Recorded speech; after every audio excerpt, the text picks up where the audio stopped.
ಎಲ್ಲರಿಗೂ ನಮಸ್ಕಾರ. Fun food M2 ಚಾನಲ್ಗೆ ಸ್ವಾಗತ. ಈ ದಿನ ನಾನು ಈ ಬೇಸಿಗೆಗೆ ತಂಪಾಗಿರುವಂತಹ ಮಿಲ್ಕ್ ಶೇಕ್ನ ಮಾಡ್ತಾ ಇದ್ದೀನಿ, ಕರ್ಬೂಜ ಹಣ್ಣನ್ನು ಬಳಸ್ಕೊಂಡು. ಅದು ಕೂಡ ಝೀರೋ ವೇಸ್ಟೇಜ್ನಲ್ಲಿ. ಸಾಮಾನ್ಯವಾಗಿ ನಾವು ಹಣ್ಣನ್ನು ಕತ್ತರಿಸಿ ಒಳಗಿನ ಬೀಜವನ್ನು ಬಿಸಾಡ್ತೀವಿ ಅಲ್ವಾ, ಆದರೆ ನಾನಿವತ್ತು ಆ ಬೀಜಗಳನ್ನೂ ಸಹ ಉಪಯೋಗಿಸೋದು ಹೇಗೆ ಅಂತ ತೋರಿಸ್ತಾ ಇದ್ದೀನಿ. ಹಾಗೆಯೇ ಹಣ್ಣಿನ ಹೊರಭಾಗದ ಸಿಪ್ಪೆಯನ್ನು ಕೂಡ ಹೇಗೆ ಉಪಯೋಗಿಸ್ಬೋದು ಅನ್ನೋದನ್ನು ತೋರಿಸಿಕೊಡ್ತಾ ಇದ್ದೀನಿ. ಇವತ್ತಿನ special recipe zero wastage musk melon milk shake. ಬನ್ನಿ ಹಾಗಿದ್ರೆ ಈ ಮಿಲ್ಕ್ ಶೇಕ್ನ ಹೇಗೆ ಮಾಡೋದು ಅಂತ ನೋಡೋಣ. ಅದಕ್ಕಿಂತ ಮುಂಚೆ ಇನ್ನೂ ಯಾರಾದರೂ ನನ್ನ ಚಾನಲ್ನ ಸಬ್ಸ್ಕ್ರೈಬ್ ಮಾಡ್ಕೊಳ್ಳದೆ ನೋಡ್ತಾ ಇದ್ದರೆ ದಯವಿಟ್ಟು ಸಬ್ಸ್ಕ್ರೈಬ್ ಮಾಡಿಕೊಂಡು ಸಪೋರ್ಟ್ ಮಾಡಿ.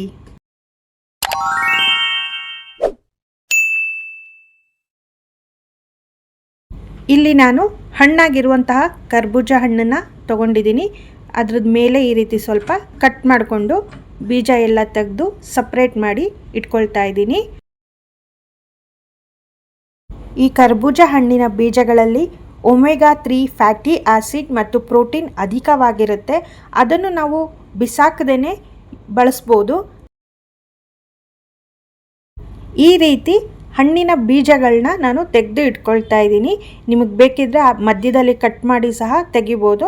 ನಾನು ಅದನ್ನು ಏನು ಹೊರಗಡೆದು ಏನು ಸಿಪ್ಪೆ ಇದೆ ಅದನ್ನು ಕೂಡ ಯೂಸ್ ಮಾಡ್ಕೊಳ್ತೀನಿ. ಹಾಗಾಗಿ ಈ ರೀತಿಯಾಗಿ ತೆಗೆದಿಟ್ಕೊಂಡಿದ್ದೀನಿ. ಹಾಗೆ ಚಿಕ್ಕದಾಗಿ ಹಣ್ಣನ್ನು ಸಹ ಹೆಚ್ಚಿ ಇಟ್ಕೊಂಡಿದ್ದೀನಿ. ಈಗ ಒಂದು ಮಿಕ್ಸಿ ಜಾರಿಗೆ ಬೀಜಗಳನ್ನ ಹಾಕ್ಕೊಳ್ತಾ ಇದ್ದೀನಿ.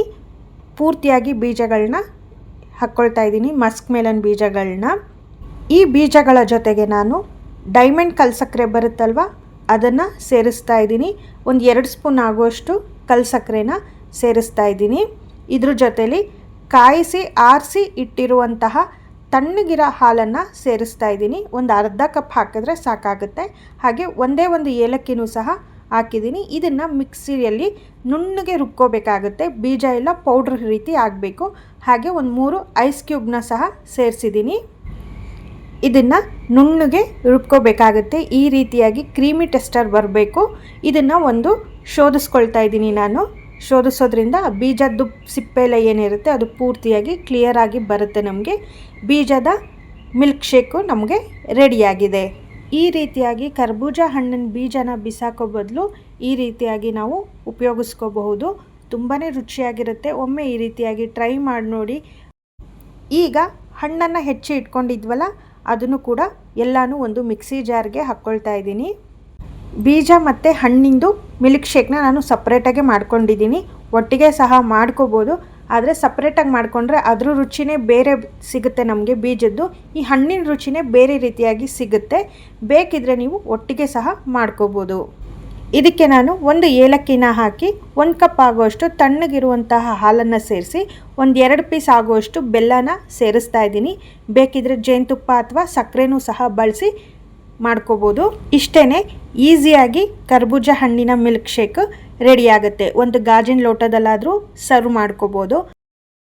ಅಥವಾ ನನ್ನ ಹಾಗೆ ಫ್ಯಾನ್ಸಿಯಾಗಿ ಕುಡಿಬೇಕು ಅಂತ ಇಷ್ಟಪಡೋರು ಕರ್ಬೂಜ ಹಣ್ಣಿಂದು ಏನು ಸಿಪ್ಪೆ ಇರುತ್ತೆ ಅದನ್ನು ಈ ರೀತಿಯಾಗಿ ಸಹ ಯೂಸ್ ಮಾಡ್ಕೋಬೋದು. ಕರ್ಬೂಜ ಹಣ್ಣು ತೆಗಿಬೇಕಾದ್ರೆ ನಿಮಗೆ ಸಿಪ್ಪೆ ಏನಾದರೂ ಸ್ವಲ್ಪ ತೆಳುವಾಗಿದೆ ಅನಿಸಿದ್ರೆ ಅದನ್ನು ಸ್ವಲ್ಪ ಹೊತ್ತು ಫ್ರಿಜ್ಜಲ್ಲೂ ಸಹ ಇಟ್ಕೊಂಡು ನಾವು ಈ ರೀತಿ ಮಿಲ್ಕ್ ಶೇಕನ್ನು ಹಾಕ್ಕೊಂಡು ಕುಡಿಬೋದು. ಇದಕ್ಕೆ ನೀವು ಬೇಕಿದ್ರೆ ಚಿಯಾ ಸೀಡ್ಸು ಅಥವಾ ಸಬ್ಜಾ ಸೀಡ್ಸ್ನೂ ಸಹ ಯೂಸ್ ಮಾಡ್ಕೋಬೋದು. ಡ್ರೈ ಫ್ರೂಟ್ಸ್ನೂ ಯೂಸ್ ಮಾಡ್ಕೋಬೋದು. ನಿಮ್ಮ ಇಷ್ಟದ ಹಾಗೆ ನೀವು ಮಾಡ್ಕೋಬೋದು. ತುಂಬಾ ರುಚಿಯಾಗಿ ಬರುತ್ತೆ.